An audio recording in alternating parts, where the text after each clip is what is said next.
Bueno, hemos discutido entonces la teoría de las colisiones, que nos explica por qué las velocidades de reacción dependen de la temperatura, y también nos explica por qué las leyes de la velocidad tienen una dependencia con la concentración. Y eso está dado por, digamos, cuantas más colisiones posibles hay, porque hay más moléculas en el medio, en el sistema reaccionante, más posibles colisiones hay, y eso hace que aumente la chance y por lo tanto la velocidad de la reacción.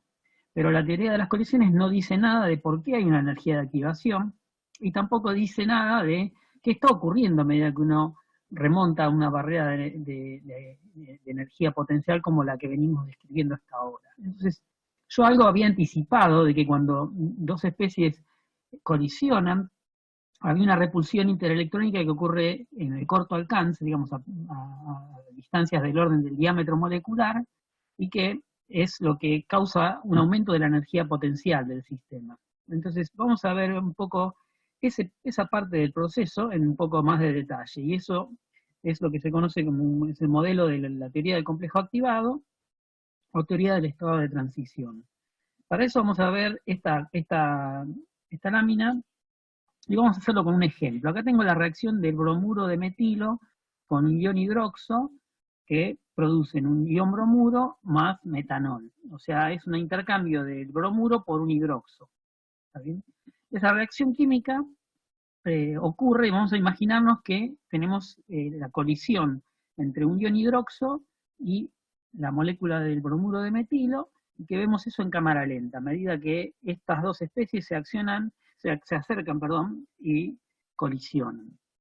Entonces, por un lado lo que tenemos es una densidad electrónica alrededor de los átomos del grupo hidroxo, en particular alrededor del oxígeno, y también hay una densidad electrónica en el enlace químico oxígeno-hidrógeno.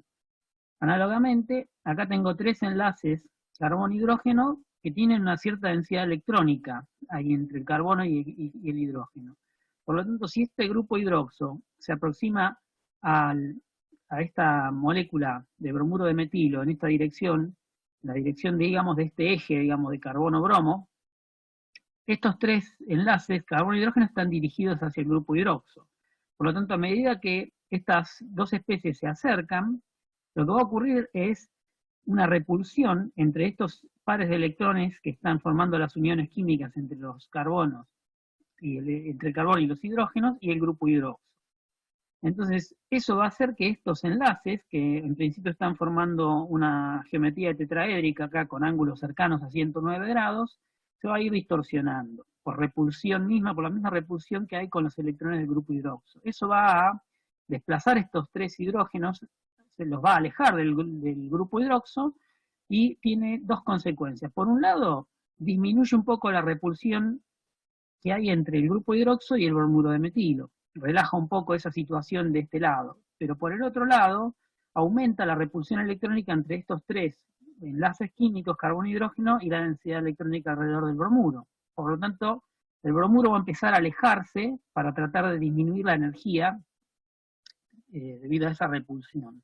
Entonces, conforme se va acercando el grupo hidroxo, estos tres hidrógenos se van volcando hacia el lado del bromuro y vamos subiendo en energía potencial. Esa distorsión, aparte de la repulsión electrónica que acumula una cierta energía potencial, acá tengo enlaces distorsionados.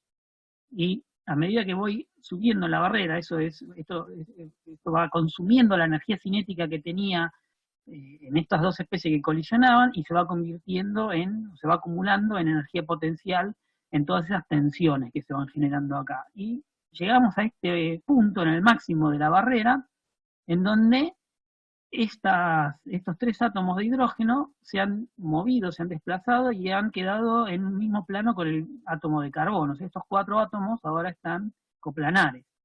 En este momento es, digamos, la situación más estable que puedo tener entre el grupo hidroxo, estos cuatro átomos acá en el medio, y el grupo, el ion bromuro. Que ahora lo que tengo es dos uniones químicas, una del bromuro que se ha debilitado muchísimo porque el bromuro se ha alejado con respecto a la distancia inicial que tenía, y también tengo un ion hidroxo que, si bien no está formando una unión química verdadera, está empezando a compartir densidad electrónica con el centro de este átomo de carbono. Entonces, ahí estamos en este estado, que es lo que se conoce como el complejo activado o el estado de transición. Estoy en el máximo de la barrera. Y de ahí, ahora, esto puede ir hacia productos o puede volver hacia reactivos. Si llegué hasta acá, quiere decir que tenía la energía cinética suficiente como para remontar esta barrera. Y se llegó a esta configuración y ahora va a depender de la estabilidad relativa de este enlace y de este otro enlace que se está rompiendo. Y de un juego de repulsiones que hay entre todos los átomos de la molécula. Entonces, si la molécula evoluciona hacia productos, entonces el bromuro efectivamente continúa alejándose, el grupo hidroxo continúa acercándose, y estos tres hidrógenos, que acá están en forma coplanar con el carbono, se empiezan a volcar hacia el lado del ion bromuro. Entonces eso aumenta más la repulsión con el ion bromuro, que termina eyectándolo. El grupo hidroxo se consolida uniéndose al átomo de carbono, y estos tres enlaces terminan formando ahora un nuevo tetraedro, pero con el grupo hidroxo, y el ion bromuro ha sido repelido, y terminamos en productos. Eso sería lo que ocurre durante una colisión visto en cámara lenta. El hecho de que uno llegue a esta especie intermedia e inestable no garantiza que se formen productos. De acá yo puedo volver a reactivos. Entonces, una proporción de estos complejos evolucionan hacia productos y una proporción de estos evolucionan hacia reactivos. Entonces, si estos átomos, si no tengo la suficiente energía cinética como para llegar hasta acá, estas tres uniones carbono-hidrógeno se distorsionan, pero no llega a este estado coplanar y termina volviendo, es como si fuese un paraguas que se invierte, pero no llega a invertirse en este caso si no tengo suficiente energía para llegar al máximo de la barrera, y terminan rebatiéndose nuevamente contra el grupo hidroxo y proyectan el grupo hidroxo y se vuelve a formar la molécula de bromuro de metilo. Entonces, básicamente esa es la dinámica que ocurre a un lado o a otro de la barrera. Entonces, fíjense que la energía de activación que tengo se utiliza, digamos, lo que está ocurriendo es, esta energía de activación ahora entendemos que es una acumulación de energía potencial para llegar desde el estado donde prácticamente están muy alejadas las especies que reaccionan, hasta el punto en donde tenemos este intermediario inestable, que es el complejo activado o el estado de transición.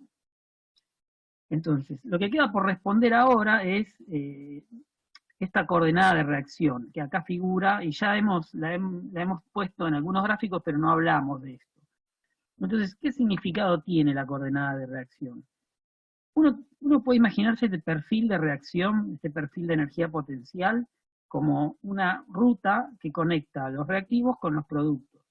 Ahora, existen un gran número, un número infinito de posibles rutas que conectan reactivos con productos, pero cada ruta tiene una barrera de activación distinta. Entonces, esta ruta, que presenta la menor barrera posible para ir de reactivos hasta a un estado de transición y a productos, es lo que se conoce como la coordenada de la reacción. Es el camino que remonta la menor barrera posible de energía potencial. Es como si uno fuese a conectar dos pueblos que están a un lado y a otro de una cadena de montañas.